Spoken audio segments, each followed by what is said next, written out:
মৃত্যু থেকে পলায়ন করার কোনো রাস্তা আছে? কোনো রাস্তা নাই, কোনো রাস্তা নাই।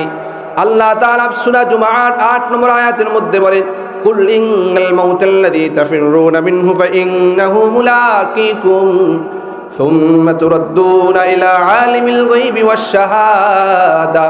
আল্লাহ তাআলা বলেন, নবী, আপনি বলে দিন, তোমরা যেই মৃত্যু থেকে পলায়ন করতে চাও, অবশ্যই সেই মৃত্যুর সাথে তোমাদের সাক্ষাৎ করতে হবে। ইলা আলিমিল গায়বি ওয়াশ শাহাদা, যিনি দৃশ্য এবং অদৃশ্যের সকল খবর রাখেন। ফায়ুনাব্বিউকুম বিমা কুনতুম তা'মালুন, তোমরা দুনিয়ার মধ্যে যা কিছু করো, মৃত্যুর উপর আল্লাহ তাআলা তোমাদেরকে সেই সকল বিষয়ে জানিয়ে দিবেন। সুবহানাল্লাহ। মৃত্যু থেকে পলায়নের জন্য কোথায় যাইবা? আইসিইউতে যাইবা। বাঁচার কোনো উপায় আছে? জোরে বলেন, বাঁচার কোনো উপায় আছে? আল্লাহ তাআলা বলেন সূরা নিসার ৭৮ নম্বর আয়াত, আইনামা তাকুনু ইউদরিকুমুল মাউত ওয়ালাউ কুনতুম ফি বুরুজিম মুশাইয়াদা।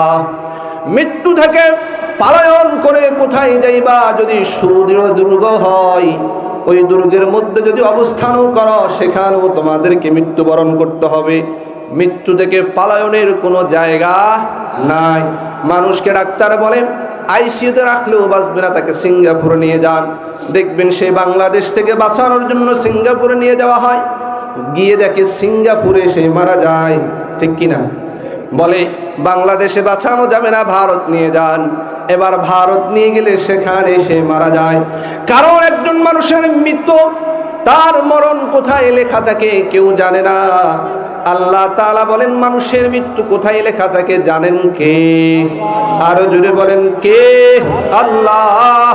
ওই ব্যক্তি মূলত সিঙ্গাপুরে গিয়েছে, ওই সিঙ্গাপুরের মধ্যেই তার মরণ লেখা আছে। আল্লাহ তাআলা সূরা লোকমানের ৩৪ নম্বর আয়াতের মধ্যে বলেন, ইন্নাল্লাহা ইনদাহু ইলমুস সাআহ, কিয়ামত কখন সংঘটিত হবেন জানেন কে? আরো জোরে বলেন, কে? ওয়া ইউনাজ্জিলুল গায়স, কখন বৃষ্টি হবে জানেন কে? আল্লাহ। রোদ কিন্তু হঠাৎ আবার বৃষ্টি হয় কি হয় না? সব কিছু অন্ধকার হয়ে আসে, কিন্তু আবার হঠাৎ করে রৌদ্র উঠে যায় কি যায় না? যায়। আল্লাহ তাআলা বলেন, ওয়া ইয়ালামু মা ফিল আরহাম, মায়ের রেহেমের মধ্যে কি আছে জানেন কে?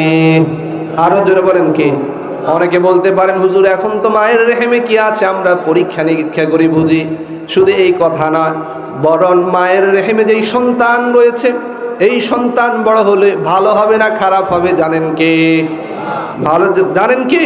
আল্লাহ। তাহলে শুধু ছেলে আর মেয়ে জেনে গেলেই তো হলো না, ওই ছেলেটা কেমন হবে, চরিত্র কেমন হবে, দেখতে কেমন হবে, সব কিছু জানেন কে?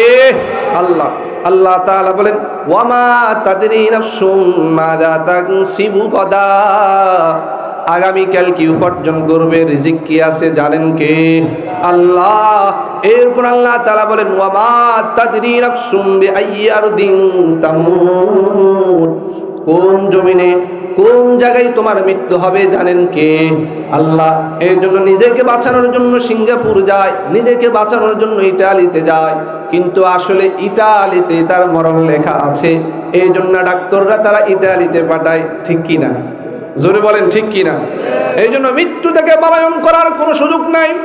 মৃত্যু যখন চলে আসবে, একটা মুহূর্ত আপনাকে সুযোগ দিবে না। সূরা মুনাফিকুনের 11 নম্বর আয়াত আল্লাহ তাআলা বলেন, ওয়ালাই ইউআখিরুল্লাহু নাফসান ইযা জাআ আজালুহা ওয়াল্লাহু খাবীরুম বিমা তা'মালুন।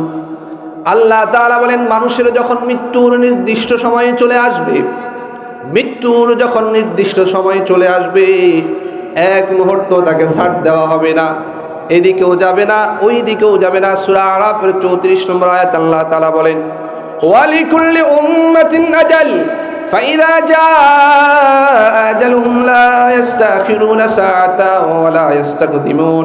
প্রত্যেকের জন্য মৃত্যুর একটা নির্দিষ্ট সময় আছে কি নাই? আরো জোরে আছে কি নাই? লা ইস্তাখিরুনা সাআতান ওয়া লা ইস্তাকদিমুন, এক মুহূর্ত আগেও আসবে না, এক মুহূর্ত পরেও হবে না। সুবহানাল্লাহ। এই মৃত্যু কত ভয়াবহ!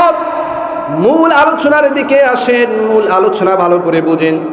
আল্লাহ তাআলা সূরা কাফের 19 নম্বর আয়াতের মধ্যে বলেন, ওয়াজাআত সাকরাতুল মাউতি বিল হাক্কি, মৃত্যু তো সবাইকে গ্রহণ করতে হবে, তবে মৃত্যুর যন্ত্রণা হলো অনেক অনেক ভয়ানক। সাকরাতুল মাউত, মৃত্যুর যন্ত্রণা সকলকে ধরে বসবে, সকলের কাছেই আসবে মৃত্যু নামক যন্ত্রণা, আসবে কি আসবে না? আল্লাহ তাআলা বলেন, যালিকা মা কুনতা মিনহু তাহিদ,